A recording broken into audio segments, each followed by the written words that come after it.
We love cruising and trying new experiences. Royal Caribbean has brought in some new restaurants that we are very excited to try. One of them is the Mason Jar. Did this restaurant live up to the hype? Is it worth the extra cost? This is Linda and Aaron with Traveling Flamingo, and we're going to tell you everything you need to know to help you plan your trip. All that and more coming right up.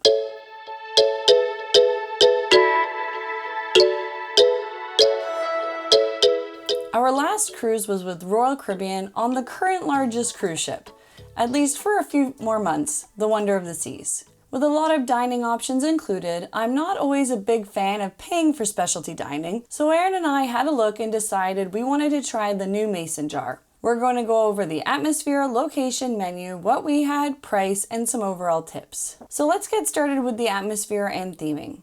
This is like no other restaurant on a Royal Caribbean cruise. Right from the entrance, you're greeted with flower pots and you get the country style home feeling.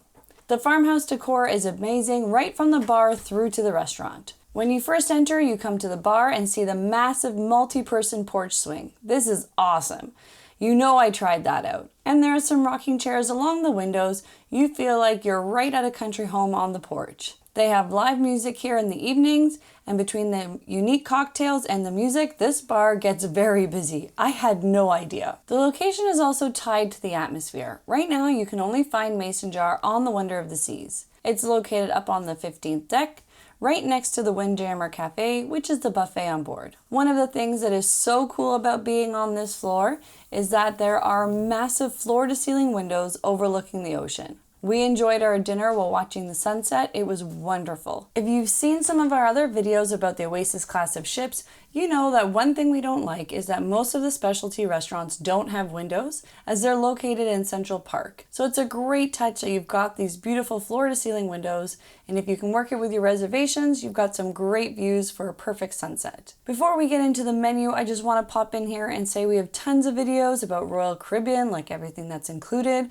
and port tours like Costa Maya and Perfect Day at Coco Cay. So when this video is done, be sure to check out our channel. We really appreciate your support. So let's move into the category we're all really interested in, the menu. You can expect Southern style cuisine to match with the atmosphere. They're open for brunch on sea days and dinner every day. There are some items that you can find on both menus, but for brunch you can expect breakfast biscuits, blueberry Johnny cakes, sweet tooth cinnamon roll, and crispy chicken sandwich. The dinner menu has classics like lobster and crawfish gumbo, fried green tomatoes, shrimp and grits, and barbecue like beef brisket. They also have a fun drink menu, and they were able to make some into mocktails for us.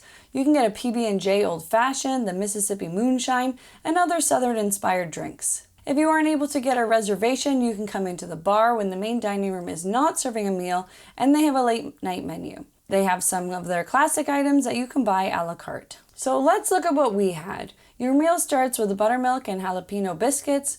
These were really good. It was hard not to eat them all, but we knew there was so much more food to come. I'm not gonna lie, we each tried 2 appetizers, which they call little plates. I had the charred watermelon salad, and it was really nice and refreshing after a day in the Caribbean heat. I also tried the crab beignets. I'd never even heard of these before, and you can't go wrong with beignets, right? They were very fresh and airy. I sort of expected them to have crab in it by the way it was described, but the dip is where the flavor was at. Aaron tried the smoky deviled eggs, and they were really good, but he preferred the pimento cheese with saltines. He really likes pimento cheese, and this one didn't disappoint. For the mains, they have hearty plates or meat in 2 fixins. We both went with the meat. Aaron got the St. Louis style ribs, and I had the Mima's fried chicken regular. Sorry, I can't take the heat right now. They were really good, but if you're someone who has a favorite fried chicken or rib recipe that you make at home or somewhere you go to, you might be disappointed. Aaron liked his ribs, but he makes some amazing ones at home. So I'd actually suggest trying something new rather than something that you love from somewhere else. Dessert was good, but there were no Mason Jars. In terms of the value and price, the Mason Jar is one of the cheaper specialty restaurants. Brunch costs $24.99 US each, and dinner is $39 for adults, and it's $10.99 for kids age 6 to 12, but if the kid's under 6, they are free. You do get a good amount of food, and I would definitely recommend asking for all the apps. Usually you can get extras of those, but only one main. At brunch, our friends got mains and something sweet to share. They also left very full. Royal Caribbean Cruises offers a bunch of dining plans, so if you purchase a dining plan, you can use it here. On our sailing, it wasn't worth it for us to get the dining plan just because of the specialty restaurants we were planning on dining at, how much they would cost. It wouldn't make sense for us to get a dining plan,